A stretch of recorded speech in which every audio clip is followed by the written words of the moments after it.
Here's the thing about car restoration that nobody likes to admit. It's basically the automotive equivalent of setting your money on fire, except slower and with more grease into your fingernails. What's happening, Panda Nation? Peter Von Panda here. Look, I love cars. I was born and raised in Detroit, so it's almost kind of law that you have to be a car guy. And I have had cars in my blood ever since I was a kid. I like working in cars. I like looking at cars. I like flipping through car classifieds. And most of all, I like driving cars. But here's the thing. I'm not into those marathon restoration projects that drag on for 3 years because, let's be honest, I want to see results before I die of old age. I also like knowing that when I do work on something, it's getting done right, or at least done the way I think is right, which is basically the same thing in my book. Because when someone else does the work, you never really know if they took shortcuts. Did they use good parts? Did they grab whatever was cheapest at the auto parts store? It's very hard to look below the surface and know exactly what kind of effort they put into their work. Did they torque those bolts to spec, or did they go with what feels right? And here's the brutal truth that car guys probably know, but you might not know, and where this kind of becomes a financial tips discussion. That work you put into the car, you're never getting that back out. Like, ever. Not even close. It's not even in the same zip code as breaking even. Most people who have been around cars for 5 minutes know this, but for some reason, we all keep pretending that it's not true. We rebuild, restore, modify a car, and we think, oh, I'll get that back out of it when I sell it, but you're not going to. We have to admit, even though we won't do it at the time, that we're doing it for ourselves, for our own twisted satisfaction. And here's the kicker. Most people who start these types of projects never even think about selling the car. They're convinced that this is their baby and it's going to be with them forever, like some kind of automotive soulmate. But then life usually happens and we get tired of looking at that project car, taking up half our garage, or maybe you need the money because your kid decided they wanted to go to college or something stupid like that. So you list the car and you sell it and boom, reality slaps you harder than a cold Michigan winter. You'll never get your money's worth out of that car. And here's where it gets interesting for the rest of us smart cookies. For people who are buying cars, it's almost always a fantastic deal, like ridiculously good deals. Here's my advice, and pay attention because this could save you more money than switching to generic cereal. If you want to buy a classic car, buy one that's already been fully restored. Not some Pebble Beach Concours level perfection, although if you can get one, great.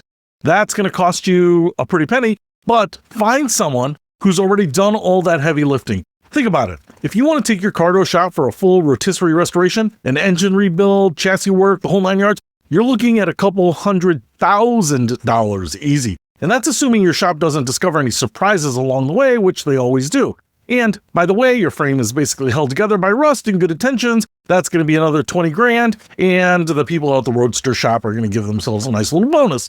Hopefully, the car you're restoring is actually worth that investment, but it doesn't necessarily mean that it is. I know people, and maybe you do too, who have dropped $100,000, $200,000, $300,000 into a car that's maybe worth 40 grand, 50 grand, 60 grand when it's all said and done.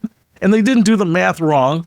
They just didn't care about the math because that car meant something to them. Maybe it was their first car. Maybe it's got sentimental value. Maybe it was their father's car. Maybe it reminds them of better times or when gas was under $11. And you could actually fix cars with basic tools.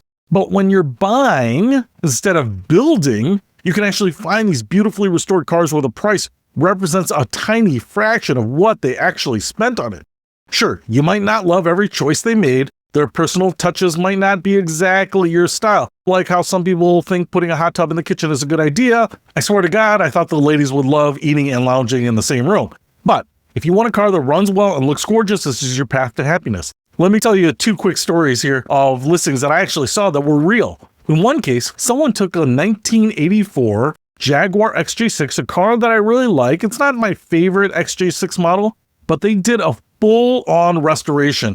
The framework, body off, full paint job, full reupholstery, full engine rebuild, and now the car is sitting and languishing for a $6,000 listing. I guarantee you that car had tens of thousands of dollars poured into it.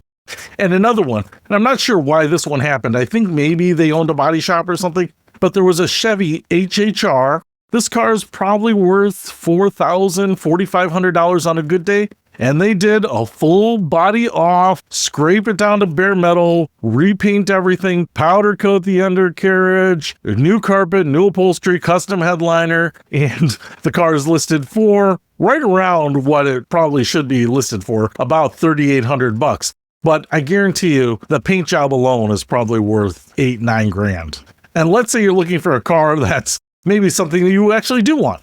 Let's say it's that $60,000 restored Dodge Charger, which I love, and it's probably going to make your wallet cry. But it's actually probably $100,000 or $200,000 car with a massive discount. You're basically getting someone else's expensive midlife crisis at wholesale prices. Now, I know some people who restore cars put absolutely insane price tags on them when they go to sell. You'll see some guy asking $300,000 for an old Ford pickup. That's admittedly spectacular.